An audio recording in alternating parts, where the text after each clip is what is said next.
Olá, boa noite. Luta contra a Covid, busca por vacinas, tratamentos, eficácia de medicamentos, variantes do vírus, são assuntos que estão dominando a rotina da população, notadamente no Brasil, considerado nos últimos dias como o epicentro do coronavírus. E para explicar, debater tudo isso, eu recebo a professora infectologista e consultora da Sociedade Brasileira de Infectologia, a doutora Raquel Stuck. Doutora, boa noite. Obrigado pela presença, até na hora da sua chegada. Que momento, que coisa difícil que estamos passando. Você esperava, doutora, passar por tudo isso? Você esperava que seria um tempo tão grande assim, dessa convivência com esse vírus? Mais uma vez, boa noite, obrigado pela presença. Boa noite, Carlos, boa noite a todos que nos acompanham. Realmente, acho que nenhum de nós, né, infectologistas, sanitaristas, nenhum de nós esperávamos, nem nos piores pesadelos, que nós iríamos conviver com momentos tão difíceis, né, que o vírus teria vindo para ficar, a gente já tinha essa expectativa, né? Mas que ele ia fazer tanto estrago e por tanto tempo, não, a gente não esperava que teríamos dias ainda mais difíceis do que nós tivemos no ano passado, né? Tá. Lá em janeiro de 2020, quando as notícias chegavam lá da Ásia, chegavam lá da China, aqui no Brasil, como vocês estavam lidando com a informação? Isso aqui não vai chegar. Opa, gente, isso aqui vai chegar. Como que era para vocês, mas lá no início de 2020? Bem no início, quando na China a gente fala, está na China, a hora que chegou na Europa, opa, né, já não está tão longe assim. Mas não esperávamos, na Europa, né, começou logo depois e era inverno na Europa, um inverno rigoroso, e nós aqui no nosso verão, e a nossa expectativa era naquele momento que não, ele deve chegar, porque nós já tivemos outros coronavírus que não atravessaram todos os continentes, né? Mas o novo coronavírus resolveu atravessar, mas a gente não esperava que ele fosse gostar do nosso clima tropical. Né? Que era calor, ele estava só no frio, né, durante o início da pandemia. Mas ele chegou e gostou, ele não se incomoda com o frio, ele não se incomoda com o calor. Tá certo. Medicamentos nós não temos, mas a vacina sim. Então vamos entrar nesse assunto para debater, aliás, muito polêmico, né, doutora? Vamos lá então. Hoje o Brasil tem disponível 2 tipos de vacina contra a Covid-19 sendo aplicados, a do Instituto Butantan e a da Fiocruz. E já existem outras 2 que foram solicitadas à Anvisa, autorização para testes clínicos em humanos. A Butanvac, do Butantan, e a Versamune, da USP. Explica para qual a diferença, qual a diferença de tecnologia usadas nestas 2 vacinas, doutora? Na verdade, assim, o que vai mudar, e nós temos outras vacinas já aprovadas também pela Anvisa, né, da Johnson para uso emergencial, muda a receita com que a vacina vai ser feita, como se fosse um bolo, não é? Você pode ter um bolo com um pedaço de maçã, com um pedaço de amêndoa, né? No final ele é saboroso, e o que a gente quer da vacina saborosa é aquela vacina que vai nos dar proteção de forma segura, né? Então, o que muda de cada uma delas é a receita com que é feita. Algumas são feitas de vírus morto, outras usam outro vírus para pegar uma carona, vamos dizer assim, né, para chegar no nosso organismo e o nosso organismo daí produzir os anticorpos, as células de proteção contra o vírus. Então, o que vai mudando entre elas são as receitas com que as vacinas são feitas. Tá certo. Doutora, como que a gente dá o recado para o nosso telespectador a fim de tranquilizá-los? Muita gente fica preocupada com a vacina, tomo essa, não tomo essa, pode ter algum efeito. Qual o seu conselho, o que você falaria para o nosso telespectador para a gente deixá-los tranquilos com relação à vacinação? Bom, primeiro que nós já sabemos, tanto dos países que já estão vacinando mais, Estados Unidos, Israel, né, que a vacina é o que vai controlar a pandemia. Né? A vacinação de toda a população é o que vai deixar a gente ter uma vida próximo ao normal. Sabemos agora também, né, publicados agora por volta do dia 8, 10 de abril, os dados também da vacinação aqui no Brasil, entre os profissionais da saúde, que foram os primeiros a serem vacinados, e entre os idosos, uma diminuição importante do adoecimento, tanto em profissional de saúde quanto nos idosos também. Então, a vacina funciona. Então, o que vai nos proteger? A vacina. Né? Agora, nenhuma vacina é 100%, então a gente tem que continuar os cuidados. Qual é o melhor, que você perguntou, qual é a melhor vacina? Aquela que estiver disponível para ser aplicada no meu braço. Tá. Doutora, se houvesse uma sinergia entre os políticos, lá de cima, passando pelo governo, os governadores, passando também lá pelo Planalto e também atingindo os prefeitos, os municípios. Você acredita que nós estávamos num outro estágio nesse combate ao Covid? Uma situação menos pior, eu diria? Não, sem dúvida nenhuma. Eu acho que um dos grandes pecados cometidos aqui enquanto nação é que nós não tivemos uma única condução da pandemia, né? Então, cada gestor, né, tem até hoje a sua maneira de ver e a sua maneira como que acha como tem que enfrentar a Covid. Os países que controlaram melhor foram aqueles que ouviram a ciência e tiveram uma voz falando, vamos seguir por este caminho. E esses controlaram melhor. Nas redes sociais, na Nova Zelândia, o pessoal já acompanhando o show. Na Austrália também, já aquela aglomeração que nós brasileiros, né, a gente sente muita falta, né? E notadamente o brasileiro, eu acho que ele sente mais isso, né? O nosso povo é um povo acalorado, é um povo de abraço, é um povo carinhoso, né? Um povo de relacionamento. Eu acho que, eu não sei, não é querendo puxar a sardinha para o nosso lado, mas eu acho que a gente sofre demais, eu acho que a gente sofre mais que os outros, né? Eu acho que a gente sofre, porque a gente, né, até quando vier você vê, quer dizer, a gente é de falar pegando, isso. Não é? Você fala, você põe a mão, a gente abraça, né? Até para brigar, a gente vai, né, próximo para brigar. Então, acho que eu acho que os latinos, mas particularmente aqui no Brasil, acho que a gente está muito mais sofrido do que para os outros países, sem dúvida nenhuma. Ô, doutora, por que tem vacina que é apenas uma dose, outras vacinas com 2 doses? Tem a Janssen aí também, né, que ela foi aprovada para uso emergencial pela Anvisa no último dia 30 de março. O porquê dessas diferenças? Na verdade, é assim, voltando, né, à comparação com um bolo, é como se você tivesse alguma receita de bolo que você pode assar em 40 minutos e fica bom, a outra você pode assar em 20 minutos e fica bom também, a outra você precisa de 1 hora e pouco. Né?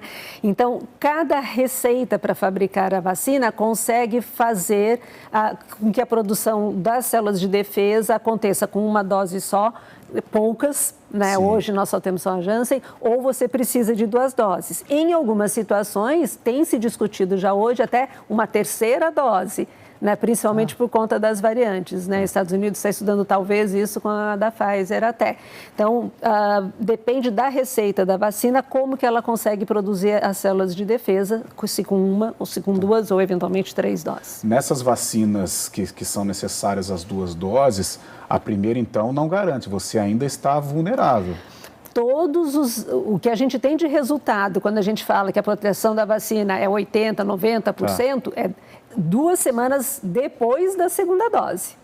Tá? Então, com a primeira dose, a gente não considera praticamente nada para as vacinas que são 2 doses. E mesmo com 2 doses, nenhuma delas é 100%, nem a melhor delas. Né?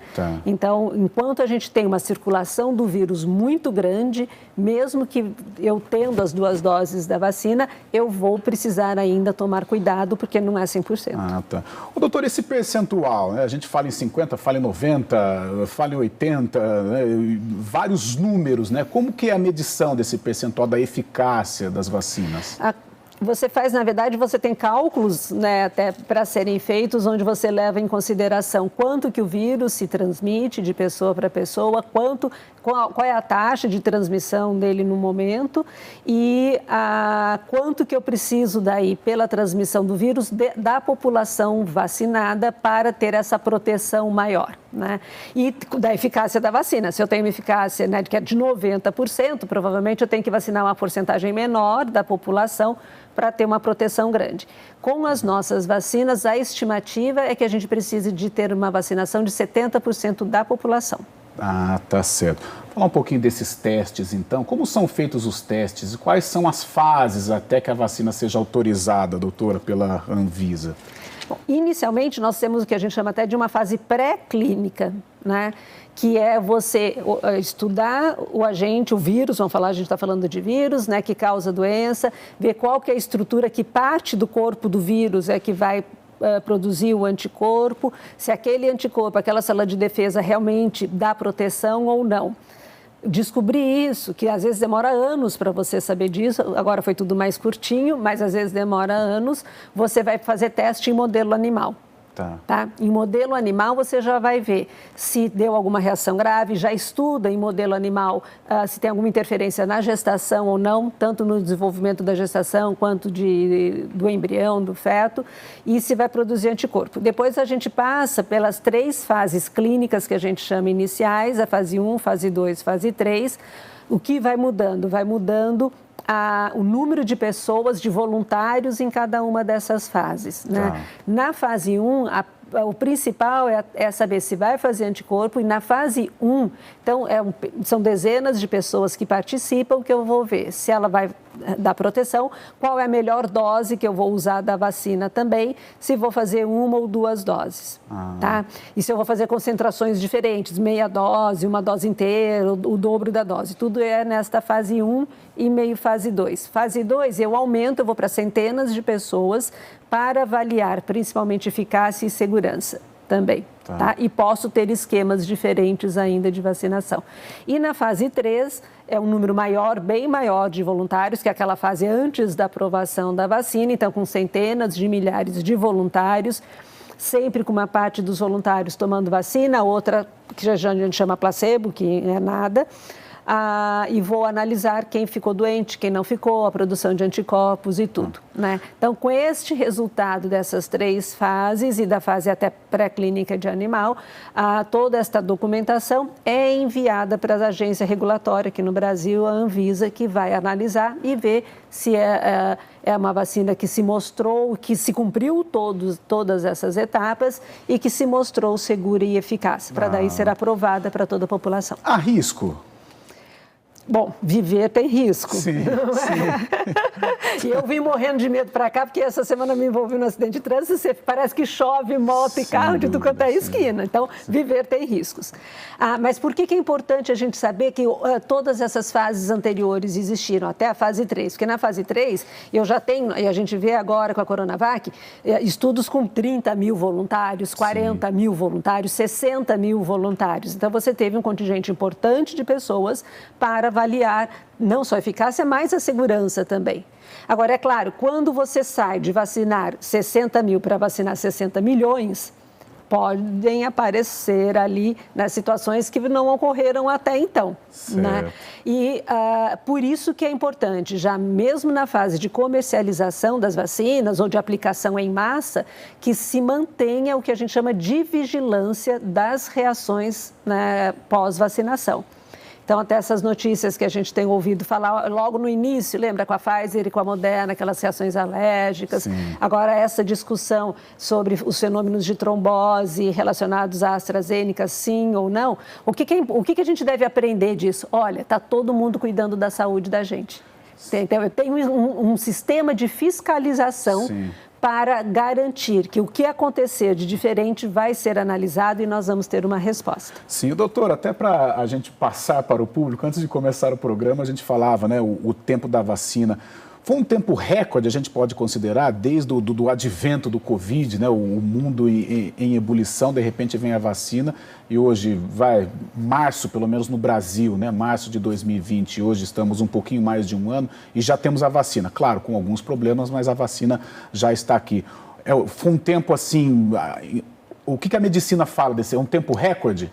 É um tempo recorde, eu acho que é um ganho imenso, né, para a medicina. E toda essa tecnologia, esse desenvolvimento das vacinas, com certeza será útil não só para outras vacinas de outras doenças, mas até como receitas para tratamento de diversas outras doenças podem usar um pouco da tecnologia das vacinas. E esse tempo recorde, que muita gente questiona e acha que vai dar insegurança, ele foi possível por quê? Primeiro, por que a gente chama de SARS-CoV-2, o nome do vírus? Porque a gente já conhecia o SARS-CoV-1. Não é? Então, um outro coronavírus, nós já conhecemos, esse é o terceiro, na verdade. Né? O vírus que causa Covid é o terceiro coronavírus que dá quadro respiratório grave. Todos foram controlados lá na... Foram controlados e ficaram restritos, não deram uma pandemia. Só que a estrutura é igual. Então, a gente já conhecia a estrutura, a espinha, do vírus, a gente já sabia que aquela espinha é que ia fazer a produção de anticorpos. Tá. Já houve, né,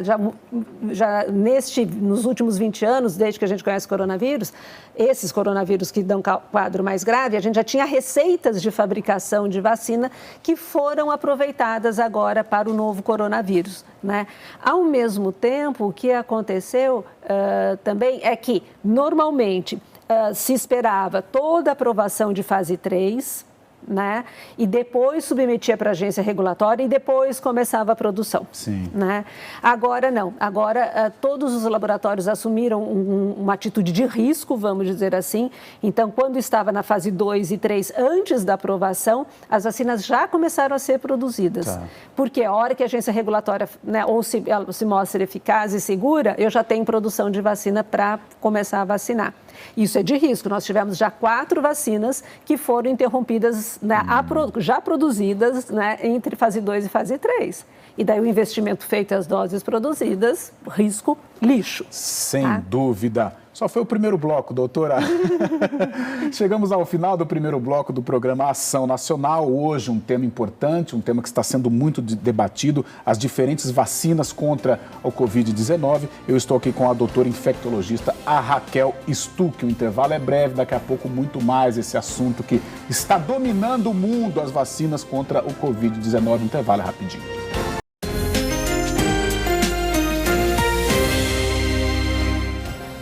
O programa Ação Nacional, o tema de hoje importante, as diferentes vacinas contra a Covid-19. Eu estou aqui com a doutora infectologista, a Raquel Stuck.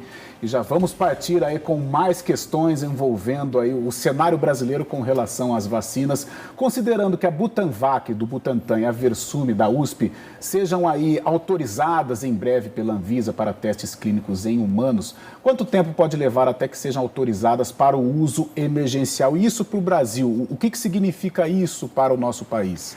Bom, primeiro assim, nós temos, quanto mais vacina nós tivermos, é melhor. Sim. Né? Isso no mundo todo, porque a gente precisa vacinar todo mundo e vacinaremos provavelmente com uma certa frequência.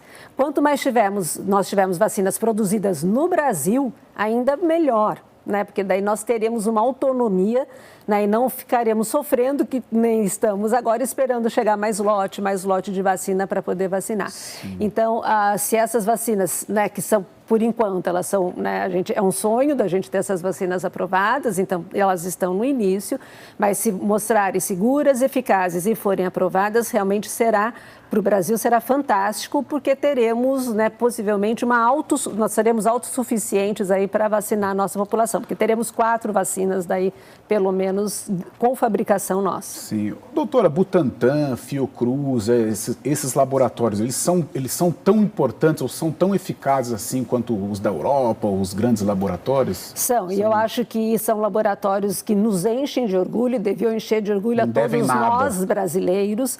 2 laboratórios públicos, sim, né? E daí a gente vê, quando se discute a importância de investir em pesquisa clínica, né, nos cientistas, né, que na verdade é investimento que se faz, não é gasto. Né? Então o Brasil tem uma expertise, uma capacidade, uma experiência em produção de vacinas, né, já há décadas. Nós somos o maior produtor de vacina de febre amarela, por exemplo, né, aqui.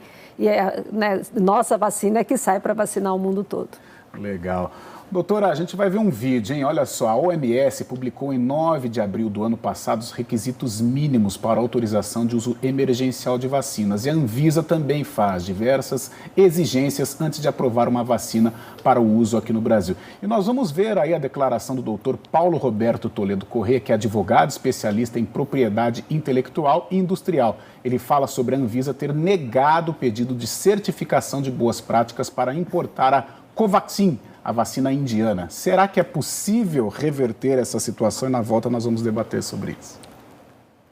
Olha, o que eu vejo aí é assim, a gente pode fazer um juízo de que a Anvisa prima pelo excesso de burocracia, certo? Mas esse juízo também ele pode ser precipitado, né? Precisa saber se quem está do outro lado, ou seja, a empresa que apresentou os documentos, apresentou de fato todos os documentos, entendeu? Então, esta é uma situação que ela tem que ser enfrentada desta forma, né?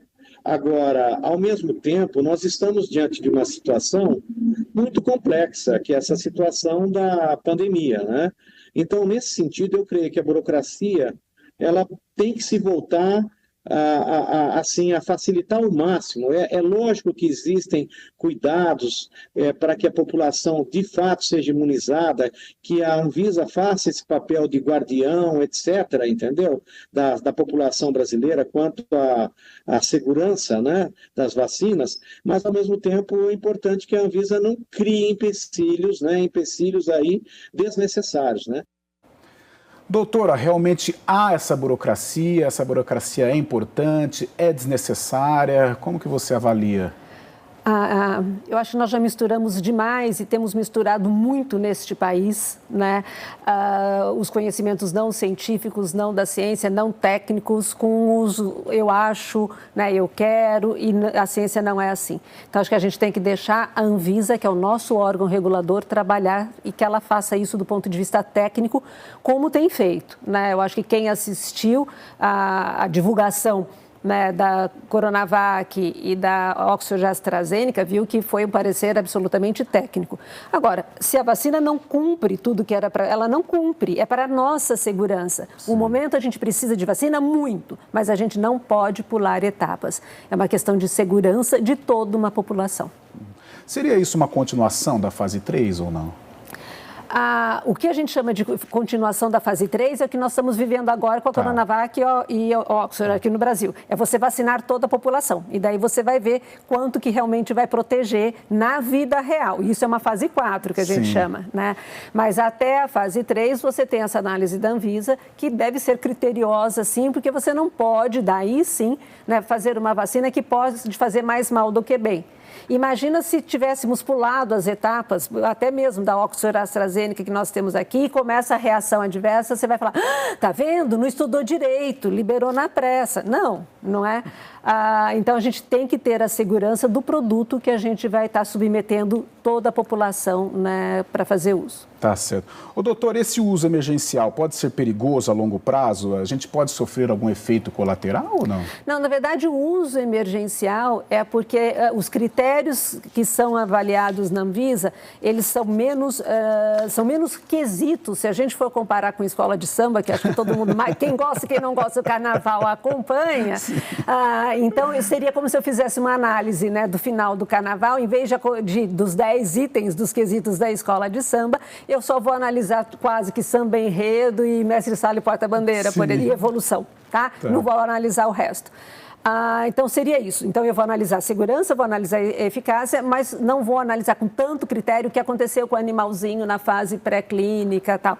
Né? Então, para uso emergencial, que por definição é para uso em serviço público, e o laboratório produtor pode depois solicitar à Anvisa, daí com uma documentação mais completa, a aprovação para uso regular.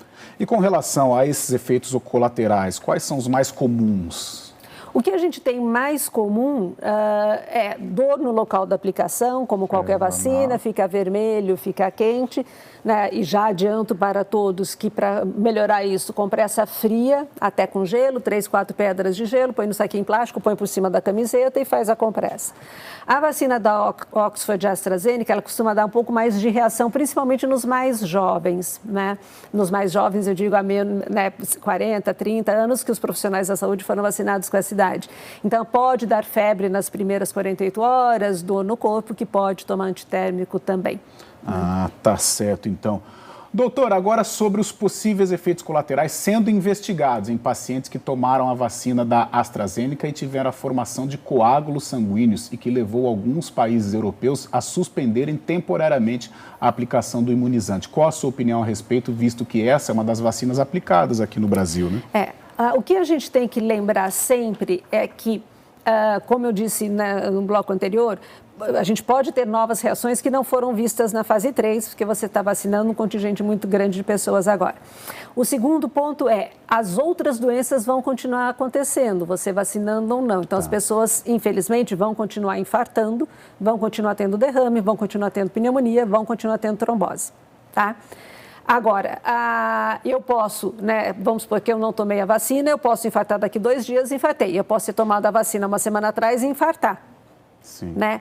Esta ocorrência do infarto, ela tem relação com a vacina que eu tomei? Pode ser que sim, pode ser que não.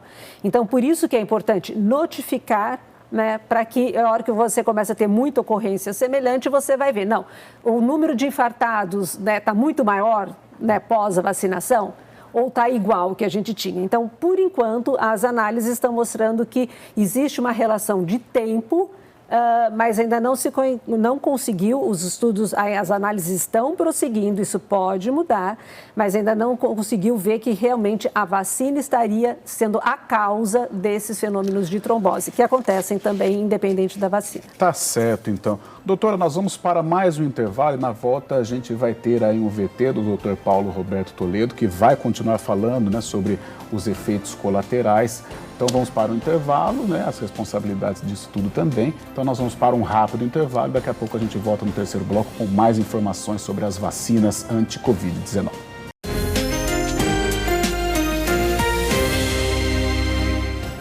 Nós voltamos com o terceiro bloco do Ação Nacional. Hoje eu estou aqui com a doutora infectologista Raquel Stuck. Estamos debatendo as diferentes vacinas contra a Covid-19. E antes de sairmos para o intervalo, a gente falava dos efeitos colaterais das vacinas, de quem que é a responsabilidade. E nós temos mais um VT, mais um vídeo do advogado doutor Paulo Roberto Toledo Corrêa, que fala sobre esta situação e depois a gente vai repercutir.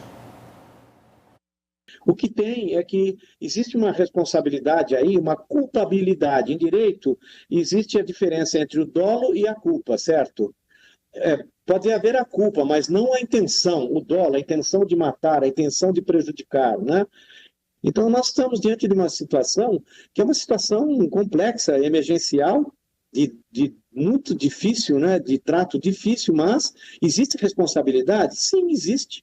Agora, ao mesmo tempo, existe a responsabilidade do fabricante, existe a responsabilidade de quem compra, né? Existe. Então, é uma situação que depende todo o nexo causal aí, de todo como que vai ser a situação naquele momento. Doutora, como é que fica essa situação de responsabilidade? Cada caso é um caso? Eu acho que a gente tem que lembrar que toda e qualquer medicação e vacina se encaixa nisso, ela só pode ser liberada quando o benefício for maior do que o risco. Né? Então, o benefício de curar ou o benefício de prevenir é muito maior do que o risco de uma reação adversa.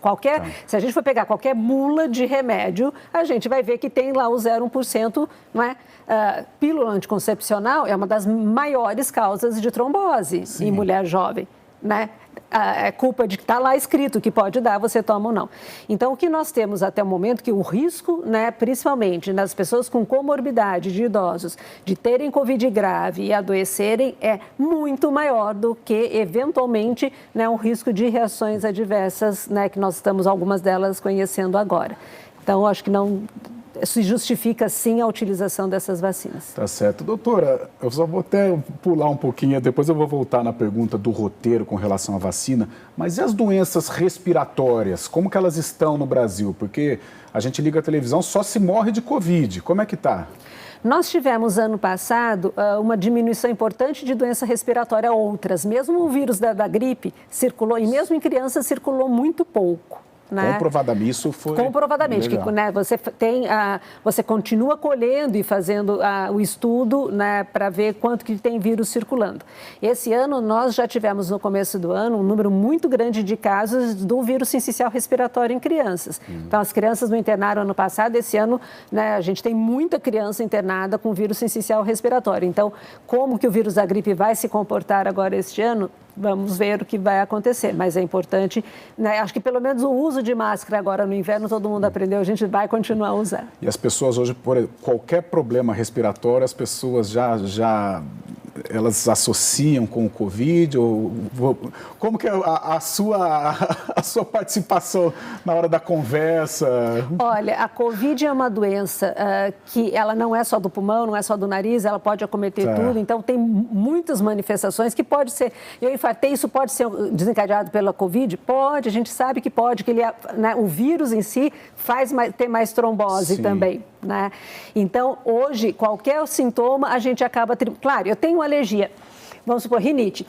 Hoje mudou o tempo, eu peguei uma blusa de lã, eu dormi com o ventilador ligado, está coçando a garganta. Bom, isso deve ser uma alergia, eu tomo um antialérgico, devo estar melhor daqui a 8 horas. Sim. Agora, eu não melhorei, está diferente do que eu sempre tive, isto pode ser Covid? Pode. Preciso de uma avaliação presencial. Tá certo. Então, vamos voltar agora ao nosso roteiro.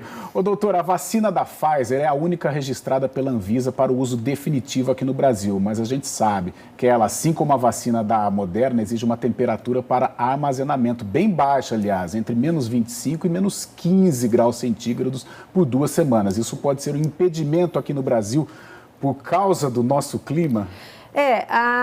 Ela pode, na verdade, talvez sejam essas duas vacinas que você deve restringir o seu uso, né, para locais onde você tem garantia de manter essa temperatura. Então, normalmente, as regiões metropolitanas, né, no Brasil como um todo, as regiões onde você tem centros de pesquisa, né, que tem esses já ultra freezers, né, e nós fizemos um levantamento aqui mesmo, né, aqui em Campinas, né, se teria freezer disponível para essas vacinas, temos, né, os pesquisadores conseguem arrumar, né, freezer, desocupar para isso. Então, provavelmente são vacinas que vão ficar mais nessas regiões metropolitanas, se realmente nós conseguimos comprar essas vacinas, e as outras vacinas que obedecem à cadeia de frio normal, entre 2 e 8 graus, né, a gente não tem dificuldade de mantê-las no Brasil como um todo. No começo se falava em menos 70. Isso, menos 70, depois menos 20, e elas têm um prazo de 10 dias que podem ficar numa temperatura também não tão baixa, né? Mas, de qualquer forma, precisa de ficar congelada, mas a gente pode fazer isso. Aqui a gente não teria, né? Onde você tem, principalmente próximos às capitais do país como um todo, você consegue manter e daí fazer a distribuição, né, nas regiões metropolitanas. Doutora, estou com uma estatística aqui com relação à vacinação no Brasil. No ritmo que nós estamos, nós demoraríamos 4 anos para ter 100% da população vacinada. Eu quero estar errado, eu estou errado ou não? Não, infelizmente quem está errado é o ritmo da vacinação no Brasil, né?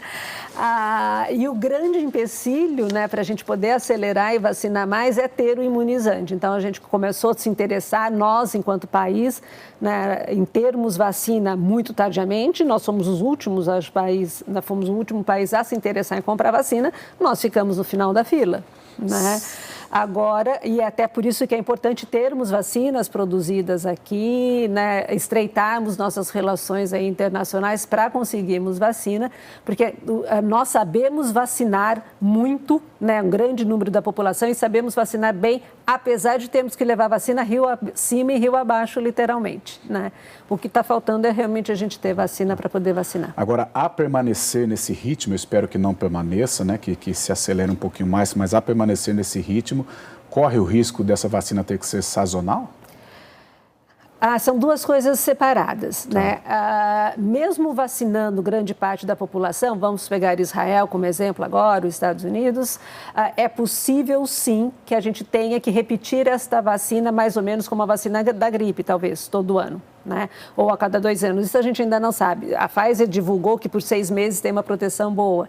Quanto mais tempo vai ser, vamos aguardar. Então, é possível que a gente precise fazer, mesmo vacinando todo mundo, como na da gripe, vou vacinar bastante.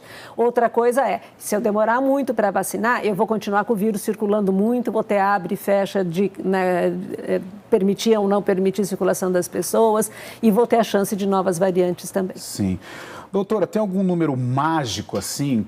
Quantas vacinas nós teríamos que aplicar diariamente para acelerar esse processo? Então, nós teríamos que ter 70% da população vacinada num tempo curto, no mínimo, para você já ter uma diminuição da circulação do vírus, né?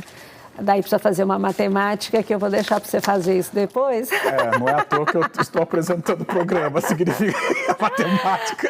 Para a gente, quanto de vacina, né? Mas a gente consegue vacinar mais que 2 milhões, né? E se você pode fazer isso de forma ininterrupta. Estados Unidos, que nunca vacinou, fez campanha, né, de vacinação, está fazendo isso. 1 milhão de... Mais, né? Eles já vacinaram 2 milhões e o Biden pretende vacinar 4 milhões. Eles estão vacinando em ônibus, né? Nos estádios, 24 horas por dia, né? Você pode agendar a vacinação para as 2 da manhã.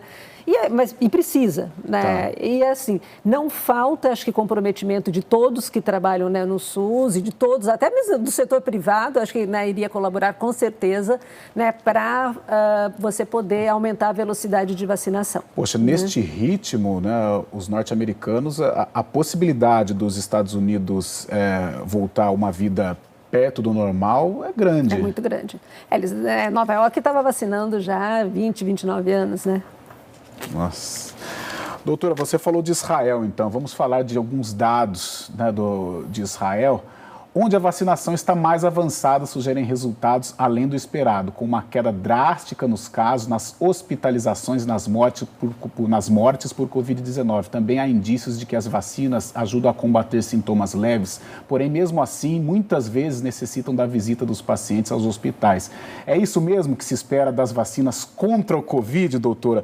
Israel, que o nosso governo dedicou tanto amor por Israel no início dessa gestão, por que a gente não segue? É certo, assim, né, a gente tem que lembrar que Israel tem 10 milhões, não chega a 10 milhões de pessoas. Isso atrapalha também, né, doutor, o tamanho, né, do país, né, o nosso. O nosso, você precisa de um volume muito maior de quantidade de vacina para poder vacinar, além de todas as nossas diferenças geográficas. Né, quando eu falei levar rio acima, rio abaixo, a gente tem visto foto, né, dos profissionais na canoinha indo vacinar populações ribeirinhas. Você tem os indígenas, né? Então, não é fácil vacinar um país do nosso tamanho. Mas a gente faz isso, a gente já fez isso. A gente faz isso com gripe, a gente faz isso com vacina do sarampo, que a gente teve as campanhas nacionais, fizemos com pólio, febre amarela. Quer dizer, a gente sabe fazer, a gente já conseguiu vencer todas essas dificuldades e já sabe como fazer. O que a gente precisa é ter realmente a vacina para poder acelerar a proteção de todo mundo, né? Tá certo. Você falou em 70%. Tendo esse número... Você consegue possivelmente diminuir a circulação, né, do vírus entre nós e vai conseguir até fazer uma reunião de grupos de vacinados sem máscara, podendo abraçar, tomar um copo de caipirinha do outro. No momento, use máscara e use muito álcool em gel. No momento, nada disso, isso é nosso sonho ainda. Tá certo, doutora. Encerrando aqui o terceiro bloco, nós vamos para um rápido intervalo. Estamos falando sobre as diferentes vacinas, né, anti-Covid-19. Eu estou com a infectologista doutora Raquel Stuck, já o último bloco deste Ação Nacional.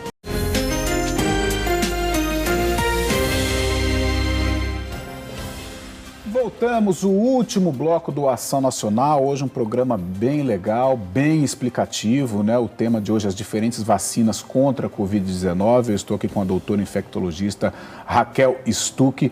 Eu já vou, doutora, para iniciar este último bloco, uma pergunta polêmica, uma pergunta interessantíssima que o nosso telespectador tem que ficar bem atento aí. Olha só, se a pessoa estiver infectada, ela pode receber a vacina contra a Covid? E se ela estiver resfriada, mas com teste negativo para o Covid, ela pode ser imunizada? Caso não, qual o prazo para que se vacine? Bom, quem teve já Covid deve ser vacinado, né, e aguardar 30 dias do diagnóstico da Covid para ser vacinado contra a Covid.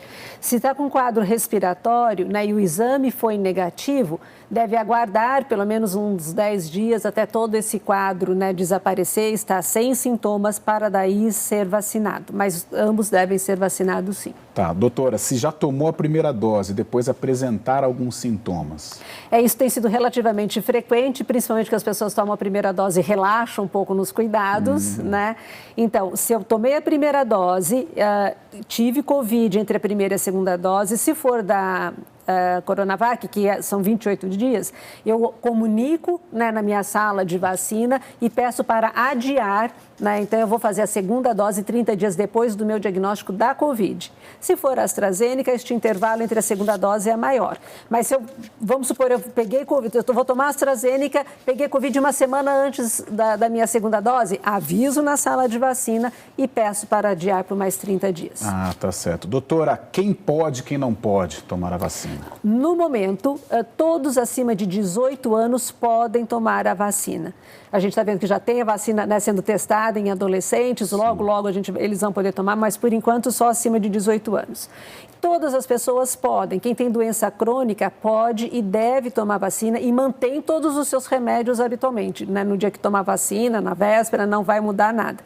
A única orientação é, se a doença estiver muito descompensada, né, ou eu fiz agora um diagnóstico de câncer, vou começar a quimioterapia, converse com o seu médico primeiro qual é o melhor momento de você estar tomando a vacina, mas não tem contraindicação. Todos podem tomar. E estar na vigência de um quadro febril, eu também não devo tomar vacina. Então, tem que ter maior de 18 anos e estar sem quadro febril, né, para poder fazer a vacina. Ô, doutora, no início ainda, né, ainda é tudo muito prematuro, mas lá no início, né, quando a Covid começou a chegar mais perto, nós falávamos, as crianças estão praticamente imunes, os jovens também, mas essa nova variante, ela apresenta uma situação um pouco mais complicada para crianças, para jovens, né? Para jovem, a gente tem, né, entre 30 e 50 anos é a faixa etária até que está mais internando neste momento agora, inclusive com um quadro grave, o que reforça, né, que eles devem ficar atentos às medidas de proteção, de bloqueio, máscara, distanciamento social, higienizar as mãos. Né? Agora, em relação às crianças, elas ainda continuam sendo mais poupadas em relação à gravidade dos adultos. O que acontece é que a hora que, né, normalmente eu tenho um adulto aqui e criança aqui embaixo, em número de casos. A hora que eu subo, eu tenho muito adulto, eu vou subir, eu vou ter mais criança também. Uma diferença grande entre um e o outro. Mas eu acabo tendo, porque a criança normalmente ela pega até do contato familiar com os adultos. Isso já está documentado. A maior transmissão para a criança é no contato familiar. Né? Então, são os adultos que passam. Se eu aumento muito em adulto, eu vou aumentar também. Mas ainda, felizmente, a criança continua proporcionalmente menos acometida do que a adulto. Tá certo. Reinfecção. Se a pessoa teve Covid, está imune por quanto tempo? Ela transmite a doença mesmo que tenha anticorpos? Ela pode transmitir, ter anticorpos ainda, a gente, né, não é também passaporte. Hoje se considera, teoricamente, que depois, se você teve Covid, por 3 meses você estaria sem chance de ter de novo, como regra. Como toda regra tem exceção, nós já temos documentação de reinfecção com 26 dias após a doença. Então, não deu nem um mês, a pessoa pegou de novo por um coronavírus um pouquinho diferente. Então, quem teve pode ter de novo e deve manter todos os cuidados. Não tem passaporte de liberação. Doutora, sabe o que é impressionante? A cada momento, a cada período é uma coisa nova, né? Que, né? Acabei de perguntar sobre criança. Houve aí um aumento, mas você disse que também ainda é algo controlado. Mas, como eu disse, tudo muito novo, né? Nós temos uma doença nova que a gente conhece está fazendo 15 meses, né, se a gente contar de quando apareceu na China. Então, com certeza, nós teremos aí um conhecimento maior, né, no evoluir, né, do tempo. E principalmente, e por isso que a vacinação é importante para poder controlar e a gente não ter mais surpresas ainda em relação ao Covid. As mutações, né? As mutações, elas vão surgindo, a gente sabe que todos os vírus respiratórios, eles mutam, tem essas modificações quando ele se divide, por isso que é importante não deixar o vírus se multiplicar muito. Como que eu faço isso? Vacinando, né? Ou impedindo que as pessoas tenham contato próximo uma com as outras. Ô, doutora, tomou a vacina errada, corre algum risco? Que vacina errada? Não tem vacina errada. tomou a corona, ou tipos diferentes, Coronavac e depois AstraZeneca. Então, assim, tem acontecido, né, a gente deve sempre tomar as 2 doses das vacinas que nós temos hoje disponíveis e as 2 doses do mesmo fabricante. Então, isso é importante. Pode acontecer uma desatenção no momento da aplicação? Pode. Então, é importante que cada um também, olha, eu tomei Coronavac, a segunda dose é Coronavac, fiscalize também a vacina que está sendo aplicada. A recomendação que tem é, caso haja esse equívoco na hora da aplicação, esse erro na hora da aplicação, que isso seja comunicado e que se faça a dose certa depois. Ah, tá. Mas algo, é para se desesperar, mas é para ficar em estado de alerta. Não é para desesperar. O problema, assim, não é para... Provavelmente não vai acontecer nada de reação grave. O que a gente não sabe é quanto que vai ter de eficácia tomando uma e de outra. A gente não tem estudo disso. Tá. Teremos no futuro, mas a gente ainda não tem. De fazer de um laboratório a segunda dose do outro. Então, por enquanto, para ter a proteção que foi divulgada, eu tenho que ter as 2 doses da mesma vacina. Sem dúvida. Doutora, falar um pouquinho de gripe, Falamos da vacina contra a gripe, estamos nessa campanha, Se a pessoa se enquadra no perfil para ser imunizada, qual ela deve optar por tomar? Primeiro a da Covid ou a da gripe? Ou ela pode tomar as 2 ao mesmo tempo? Ah, isso é muito importante.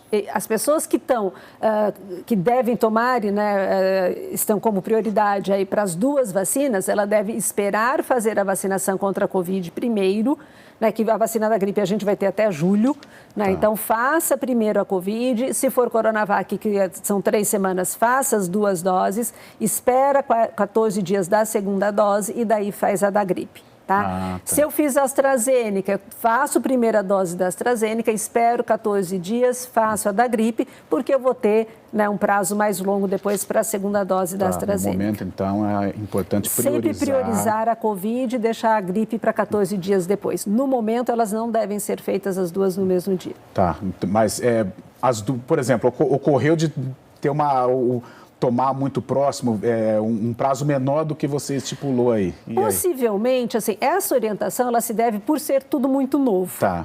Então, o que a gente quer? Ter uma segurança para você ver até reação adversa, entendeu? Tá. Porque nada de reação grave atribuída à vacina acontece 14 dias depois, isso historicamente. Sim. Então, eu dou esse prazo para... e depois, a vacina da gripe pode ter complicação? Pode também, Então, só para a gente não misturar reação adversa de uma ou de outra vacina quando a gente for analisar, mas não que vai interferir na proteção, possivelmente não. Ah, tá certo, mas é questão de segurança mesmo, até porque, exatamente, mais uma vez, tudo é muito novo, tudo é muito prematuro e tudo está sendo estudado, doutora? Então, de repente, é muito bom, importante, é pertinente ter esta margem de segurança.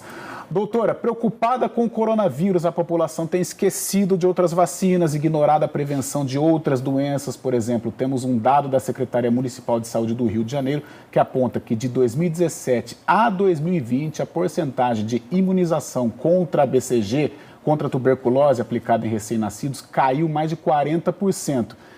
Esse é o problema, Às vezes a gente brinca e fala sério ao mesmo tempo, só se fala de Covid, só se morre por Covid. As pessoas acabam desleixando, E até porque houve muita orientação, do não sair de casa, do ficar em casa, não se exponha. Então, isso traz até para muitas mães a insegurança de levar o seu bebê para vacinar, Agora, e muitos municípios fizeram até de forma bem correta, você fazer o polo de aplicação da Covid separado do polo, da sala de vacina da unidade básica. Então, é importante que as mães atualizem todos, de crianças, adolescentes e adultos, atualizem a sua situação vacinal, então procure uma unidade básica, o sarampo continua acontecendo, a tuberculose continua acontecendo, a febre amarela está aí, então a gente precisa atualizar, sim, é importante este alerta, para não abrir mão, para atualizar a carteira de vacinação, as vacinas continuam sendo feitas nas unidades básicas, então essa é um recado bem importante para toda a população. E você tocou no assunto, antes da gente encerrar, restando aí 2 minutinhos, o sarampo, algo que já estava fora aqui do nosso convívio e de 2016 para cá voltou. Nós tínhamos, o Brasil tinha até recebido o certificado de eliminação do sarampo. Isso. E daí nós diminuímos a proteção antes de começar a Covid, até perdemos esse certificado. E é uma doença que é grave, que tem vacina segura, que disponível na rede pública Então, é importante, sim, nesse momento, a gente não deve somar, né, as doenças, principalmente aquelas que a gente pode, com segurança, prevenir por vacina. Tá certo, doutora infectologista Raquel Stuck. Obrigado pelo programa, muito esclarecedor, né? Porque as dúvidas, elas aparecem a todo instante, né? Acho que, na verdade, ninguém sabe de tudo, né, sobre esse Covid-19, mas a orientação de um especialista, de quem convive, né, diariamente nesta situação, é muito importante. Obrigado pelos esclarecimentos, as portas abertas. Seus contatos, doutora? Bom, eu agradeço muito a oportunidade de estar aqui, estou sempre à disposição. Eu acho que posso deixar o meu e-mail, meu sobrenome Stuck, @unicamp.br. Não prometo responder nas primeiras 24 horas, mas respondo durante a semana, pelo menos, as dúvidas que aparecerem. Tá certo. Mais uma vez, obrigado. Os contatos você anotou aí na tela. E o Ação Nacional fica por aqui, prometendo voltar no próximo sábado, sempre com um assunto importante para você. Até lá.